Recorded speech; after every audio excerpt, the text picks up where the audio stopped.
I think I'm about half a mile from the top of Forester. Wouldn't want to be doing this buried in snow. A little over 13,000 feet. Got an early start this morning, and this is good conditions. I mean, what the heck?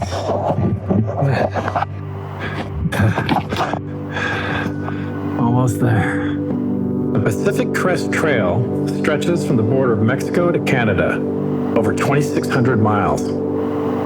What better way to clear your head after serving 18 years as the Chief Financial Officer for the city of Spokane? Although I only made it across California, I learned so much about being alone and vulnerable, having no one else to count on but myself, never really knowing what lies ahead, sleeping on the ground in a tent for over 3 months. That tent became my sanctuary. I'm Gavin Cooley. I got a very small taste of what it's like to be alone and exposed to the elements out on that trail. And it was one of the biggest challenges of my life. But unlike the hundreds of homeless in our city and the millions around the country who battle the elements every single day, I had so much help along my journey. From GPS to high-end camping gear to daily check-ins with my family and months to plan. If you are homeless in America, you have very few tools to help you survive and no home to journey back to. And to all of us on the outside of that world, we not only don't understand why the homeless population is larger than ever, but don't know where to begin to help solve it. Maybe if we just ignore it, it'll all go away.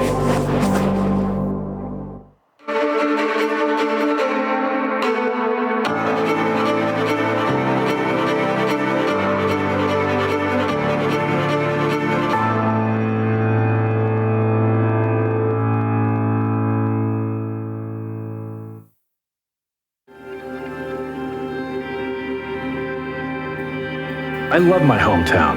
It's always been a medium-sized city where big things happen. In my lifetime, nothing had a bigger impact than when the World's Fair came to Spokane. I was 16 years old when Expo 74 opened its doors to the world. It shaped everything that's happened in this region in the 50 years since, especially the spectacular 100-acre riverfront park on the banks of the stunning Spokane River that today is the thriving center of our city. But it wasn't always like this. On the very site where Riverfront Park sits today was once home to the largest train depot between Seattle and Minneapolis. Dozens of railroad tracks crossed the river. Homelessness wasn't noticeable anywhere in the city when I was a kid. Back then, the people experiencing homelessness were more transient, often congregating near the railroad tracks. So when Expo 74 and Riverfront Park opened and those railroad tracks disappeared, where did the homeless population go? For 18 years, I was the money guy, the Chief Financial Officer for the city of Spokane. I've served 6 mayors, 3 Republicans, and 3 Democrats. We balanced every budget and left the city with a AA credit rating. I saw a lot of disagreement, but also a lot of really important things got done. Homelessness is one of the biggest problems we've ever faced, and definitely the most visible, affecting every part of our city, just like most cities in America today. The biggest thing I learned after nearly 2 decades in city government is that agreement and collaboration are much harder to find than money and resources. A lack of money is almost never the sole problem. If you can just get everybody under the same tent, miracles can happen. So how do we get here? I'm meeting my friend Ed Burns, a professor of social work at Eastern Washington University. Ed uses data to study the social patterns and decisions we've made as a region over many decades and how that may have contributed to our homeless population. Since 2014, Ed has worked with the Spokane Police Department collecting and analyzing data on the relationship between officer stops and arrests with race. Ed, your wife grew up here.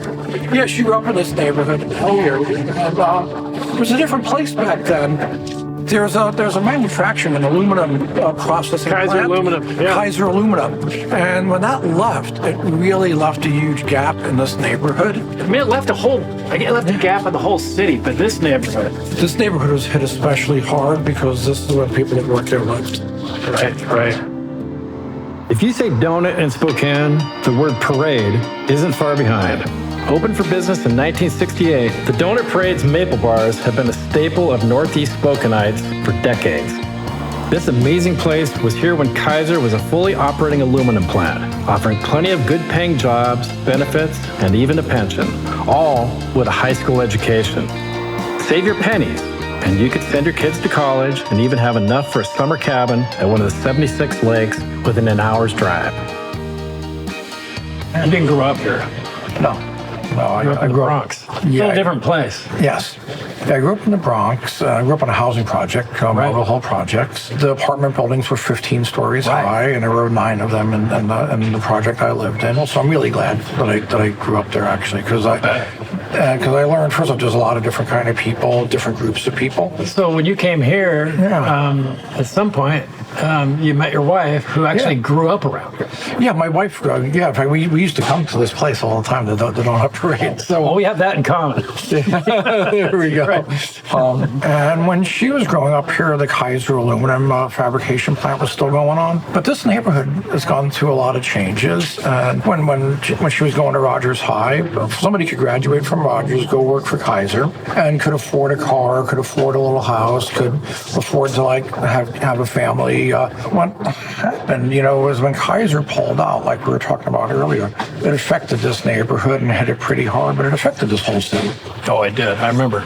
And what happens then is, a lot of people lost their homes. It makes the neighborhood a bit more disorganized. Like when I was growing up in the projects, my neighbors could redirect me and tell me, hey, don't do that or do this, or they'd call my parents, or whatever. But almost like an informal safety net. Exactly. And we were all, as kids, we didn't even know it, but we were being taken care of not just by our parents, but all those around us.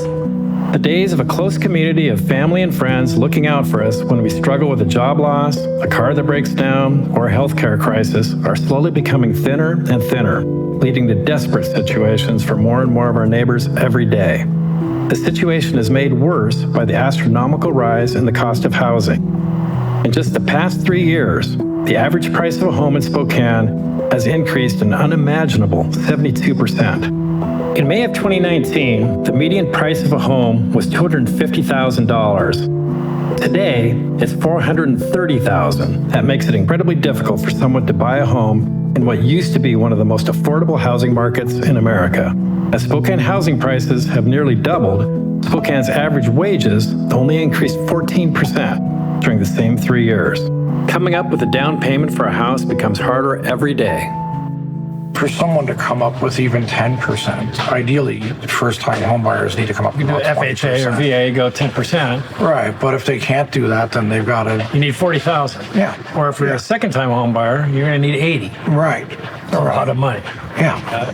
There are subsidies, but it's like a 2-year waiting list. Three. 3-year average waiting list. You got young kids, you can't afford a house, trying to get into an apartment, can't afford it because it's gone up just like the housing, and you got a 3-year wait to have any kind of subsidy. Right, but even if they could get into an apartment, the idea that they're ever going to get out of an apartment, the chances are very, very slim in the current environment. I think we're all almost stunned that we're seeing all these homeless people struggling, and it's not just in Spokane, it's all across the country. It's a really big problem, isn't it? It's a really big problem. And so how did we get here? Well, if there's not places to rent, or if people can't afford it, they don't have another choice. Right. If I've talked with people I've seen who are unhoused, try to help them out, give them $10 or something, get something to eat, and they're working and living in their cars. And you're a professor of social work at Eastern Washington University, so you're well acquainted with the programs and the funding sources and how that works. Has that changed over time? Dramatically. Back in the 1980s, we began to really move people out of state institutions, like Eastern State Hospital would be an example, or Western State Hospital. We started moving people out of there with the best. These are people that you're talking about that are struggling or have mental health conditions. Right. These are folks that have very severe mental health conditions. Or you have people that really biologically don't have good control over their moods. Okay. So these folks were released from these institutions. Really not released. They were shoved out. Okay. There's not a lot of beds. So Spokane County has its own allotment of psychiatric beds at the state hospital. But if they exceed that, they're actually penalized. Their mental health funds, they have to pay out extra. So they're really back to that least restrictive alternative. Pretty soon, people that, and go back 40 years or something, would have had some really close care to help them kind of navigate through life. You're saying there were some significant policy changes that literally put these people out in the streets. So as all these changes occurred and you didn't have these services available any longer, so you can imagine what stepped in to replace it? Nothing. Well, the goodness of charitable organizations, but that's not enough. When you see someone who's living on the street, understand that there could be any number of reasons they're there. Right. You could see somebody holding a sign. They could be someone that's also working a night shift and has their kids sleeping in a car. So I'm driving down the street and I see some guy standing there asking for money, and he looks healthy. She looks healthy, and I think to myself, I had to get a job. I have to go to work every day. Yeah, but maybe, why don't you? But that's not. Maybe he doesn't have $1,600 a month for a 2-bedroom apartment. How do you get ready for work in the morning? Well, you take a shower. Right. You eat some healthy food so you don't, bomb out 2 hours later with no energy and all these things. You come in looking presentable. Right. Yeah. How do you do any of those things when you're in a homeless situation? Exactly. We want to think that there's kind of the silver bullet. That if we just do this, there isn't. There's not two even. Because there's a number of factors that go into this. Like most things in life, the answer to how we got here is complex. It isn't just one thing, and it didn't happen overnight. The loss of manufacturing jobs, mental health defunding, and patients released into the streets, the shifting of how federal funds were used for building houses in cities and counties, the rising cost of housing and the decrease in the availability of a place to live, and the gradual loss of community safety nets of family and friends that don't quite look out for each other as we once did. So, if that's how we got here, how do we make it better? Could Spokane be the place where this happens? I think we have a better opportunity right now than if we ignore it. Because right now, I know it seems so big to people walking around town, but it's still at a scale where we could hopefully have some policy impacts. Spokane's a funny-sized community, and I think everybody in Spokane knows. I mean, we see examples of Gonzaga basketball, just kind of sports analogy type stuff, like Hoop Fest, like Bloomsday. Right. And then you grow up in a town like Spokane, and you realize, wow, Spokane did amazing stuff, and it was maybe because we were just the right size. Well, that's why I have a lot of faith. You asked me, do I think this is solvable? Yeah. And I think we have a prime opportunity right now because Spokane has on a number of occasions mustered the collective will to do good.